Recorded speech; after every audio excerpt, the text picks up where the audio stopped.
Chainlink powers Bridgetower in an $11 billion Arizona copper-gold tokenization, pushing commodity-backed RWAs into institutional-scale territory. The headline number is large, but the harder issue is whether verification, valuation, compliance, and market access all work together. The confirmed event is that Bridgetower adopted Chainlink infrastructure to tokenize the DOM-X Arizona copper-gold project, valued at $11 billion. The reason this belongs in a crypto news read is that commodity-backed tokenization has trailed treasuries and credit, so a natural resource deployment at this scale tests a less developed RWA category. The opening pressure point is DOM-X brings an $11 billion resource on-chain against verification, stack versus real demand. The first confirmed detail is DOM-X is valued at $11 billion, and the immediate reason to care is that it starts a $25 billion resource pipeline. That means the viewer should track reserve feeds and subscriptions instead of treating the first reaction as the whole story. The verified frame is narrow and useful.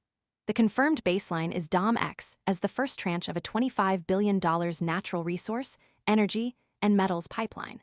Tokenized RWAs excluding stablecoins are described near $28 billion, with treasuries and credit making up the largest share. This gives the viewer the factual floor before any larger conclusion is drawn. The two facts that set the baseline are clear.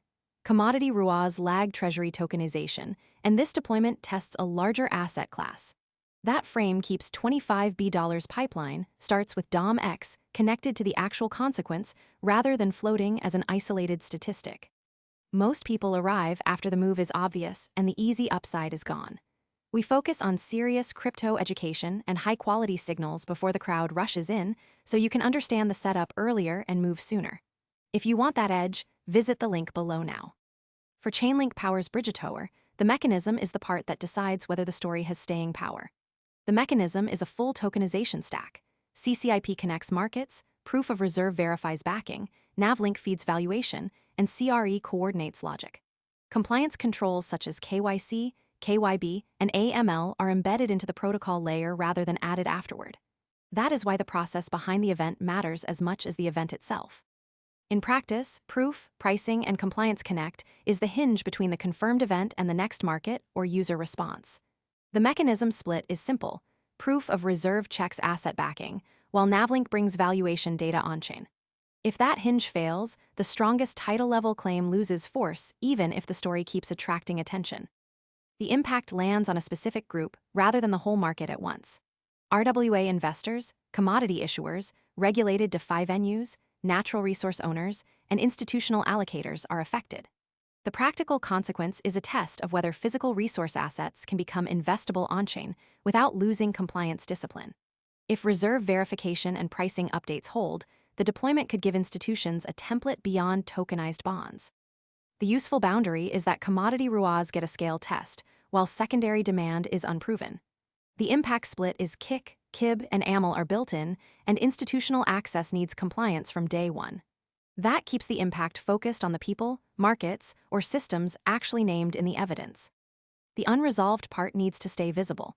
What remains unclear is secondary market depth, investor demand, and how valuation is maintained as the project evolves. That does not prove that tokenizing an asset automatically creates liquid institutional demand. The cleaner confirmation would be subscription activity, reserve updates, valuation feeds, and secondary trading would clarify adoption. This is the line between analysis and speculation.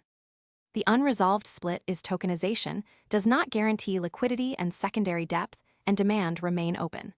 The story can stay important while secondary demand is unproven remains unresolved, but the stronger claim needs visible proof. Most people arrive after the move is obvious and the easy upside is gone. We focus on serious crypto education and high-quality signals before the crowd rushes in, so you can understand the setup earlier and move sooner. If you want that edge, visit the link below now. The next signal is not vague. Watch Chainlink reserve verification, NAV updates, and actual investor subscriptions into DOM-X. If the project shows ongoing valuations and active subscriptions, the story moves from production deployment toward market demand. For Chainlink powers Bridgetower, that follow-through is the test. The trigger split is reserve, and NAV feeds are key signals and subscriptions will show real investor uptake. If that trigger does not arrive, the story may stay in production deployment longer than early attention suggests. If it does arrive, market demand becomes easier to evaluate with facts instead of assumptions.